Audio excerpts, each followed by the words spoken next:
Mr. Zappa, before we talk about your meeting with the new president of Czechoslovakia, I'd like to get a feeling from you of your special interest in the place. What brought you to Czechoslovakia?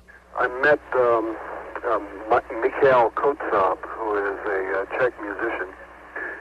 Last year when he came to my house, he was brought over by some friends, and we had about a 6-hour conversation, and we discussed having some of my orchestra music performed there, and then the next thing I knew, they were having a revolution.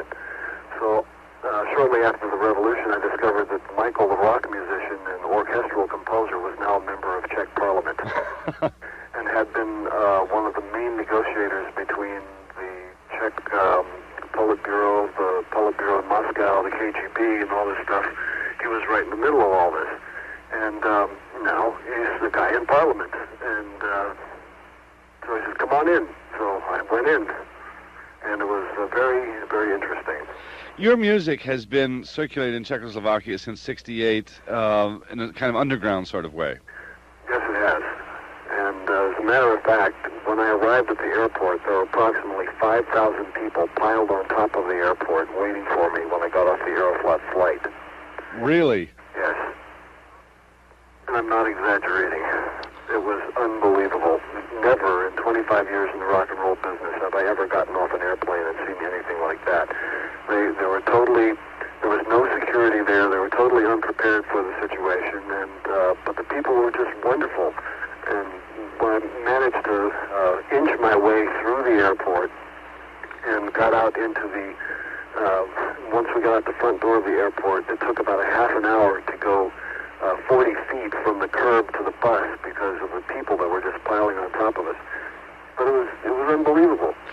Tell me about meeting Václav Havel, the dissident, the outcast who is now the president, the kind of philosopher king, if you will. He's a writer who is now a politician. What was that like? Well, let me explain to you how the people in that country regard him. They refer to him as our beloved president. They love this man. There's no question that he is to them truly a savior of their country. And he's a very nice man. He's very relaxed. When I met him in the castle, he came in wearing a sweater and jeans. And he speaks English. And we had a short conversation there. He went back to work for a while, and then we met again for lunch. There's a special restaurant inside the castle walls, and we had further discussions. And I also met with his financial people. Did you get a feeling, because we've talked to Mr. Havel on this program before, of course, he became president, but did you get the feeling that he was slightly uncomfortable in the role that he now finds himself? Yes. To be candid with you, I would say that he redefines the word stress at this moment. Because the day I was there, they were preparing for this major confrontation in the Parliament, which in fact Michael Kotsab had a prominent role in this too, because nobody in the government was willing to make this speech that Michael made yesterday, which was the request that the Soviet government take their troops out. And he was the guy left holding the bag. Right. He made the speech. But it's almost into realms of absurdity. Here's a guy who is a major rock and roll star in Czechoslovakia. Suddenly he's in Parliament, and nobody else had the balls to stand up there and make that speech, and he did it. So once again, rock and roll comes to the rescue.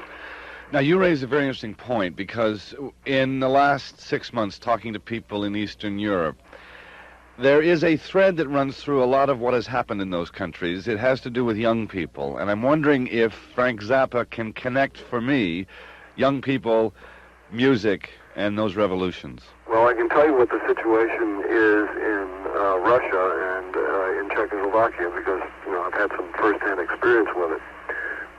The peculiar thing in Czechoslovakia, as far as my music goes, is that these people have been listening to bootleg versions of my albums since the 60s. And I brought a video crew with me on this adventure. And there was a scene that took place in one of the Czech underground, you know what jazz section was in Prague? Yes, absolutely. Okay, well, these were the persecuted people. This is where the jazz section used to go. And now it's kind of a happy cavern-type place with people sitting around drinking Becherovka and Pilsner beer and having a good time, but it used to be a different story. So I went to this place, and in the middle of the festivities, they said, well, please go up onto this little disco platform and answer questions. So I had a couple of interpreters up there, and I was doing question and answer with the people in this bar. And one guy told this story, that he had been captured by the secret police, and the actual quote from the secret police is, "We are now going to beat the music of Zappa out of you." Come on, really? So I've got it on videotape. I couldn't believe it myself, and there were other people there that had the same experience. So apparently, whatever was living in those records that were brought into the country was something that made the communists very, very mad. And all those people who liked the music and who used to translate the lyrics and pass the lyrics around to each other, these were people who were severely repressed for doing this. But the thought occurs to me that some of your music would also make George Bush very mad. Well, I don't know whether anything would make George Bush mad, because he must be prudent at all times. What will come of this, Mr. Zappa? Your meeting with Václav Havel, the idea of 5,000 people at the airport to see you. What are you going to take away from this? It was announced on Czech television last night that I have now made an agreement with the Czech government that my company is going to be a consultant for the Czech government in matters of trade, tourism, and cultural exchange, and I will also function as a headhunter on their behalf in order to find people who do things that they need to have done in that country. So I've got a new job now. You mean as a, let me understand, as a kind of cultural troubleshooter, or? No, it's a consultancy, and this is a service that they are paying my company to perform for them. I have a company called Why Not, which has existed since last year. Right.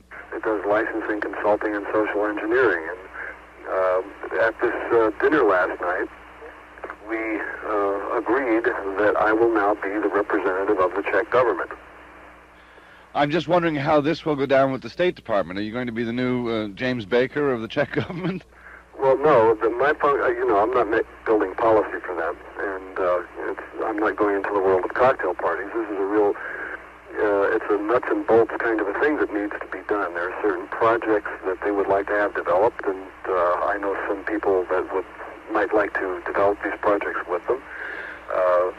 There are certain pieces of advice that I may be able to provide to them about the way things are in America, which they probably don't know. I mean, if they've only seen us on television, they're really not prepared in terms of President Havel coming to meet George Bush. Which he's going to do. Let me ask you this, perhaps finally, if I could. What would you do in the realm of advice to the American government about what's happening in Czechoslovakia and Eastern Europe? First of all, I think that the American government would never ask me. The American government right now is kind of an embarrassment because in terms of foreign policy, it makes me feel uneasy to see a guy describing U.S. foreign policy in these words, status quo plus. Right. Well, the whole world is, changing before your very eyes. We've got a guy who piddles around with, makes that mincing little gesture with his hands and talks about status quo plus, and we must be prudent. This is a time to open your eyes and take a look at what's going on over there. This is, in its own way, it's a miracle because of the way, especially the Czech Revolution was done. I did an interview with a 20-year-old girl who tells a story that is so unbelievable. Remember when the police started beating the students? Yeah, the Civic Forum people, yeah. That's right, okay. Well, she was there, and her and her friend Clara, they write for some student newspaper. They decided that this was wrong, and they were going to go to see the Prime Minister, Adamich. So they went to his house, and he wasn't there, but his wife was there. The wife lets him in, and they wait for Adamich. He comes back, and they say, why are they beating the students in the square? He says, they're not beating the students. My advisors have called me, and they've told me that there's no problem, just some people making some noise, and we have to make them be quiet. And they said, no, that's not what's going on. Why can't we have democracy? Yeah. And, it's almost naive. These two school-age girls go in there confronting the communist boss, and they say, why can't we have democracy? And this interview is fabulous on tape because she's saying, and then his face turns white. Yeah. And the Minister of Health who was there, his face turned white, and they knew. You know, it's really very dramatic.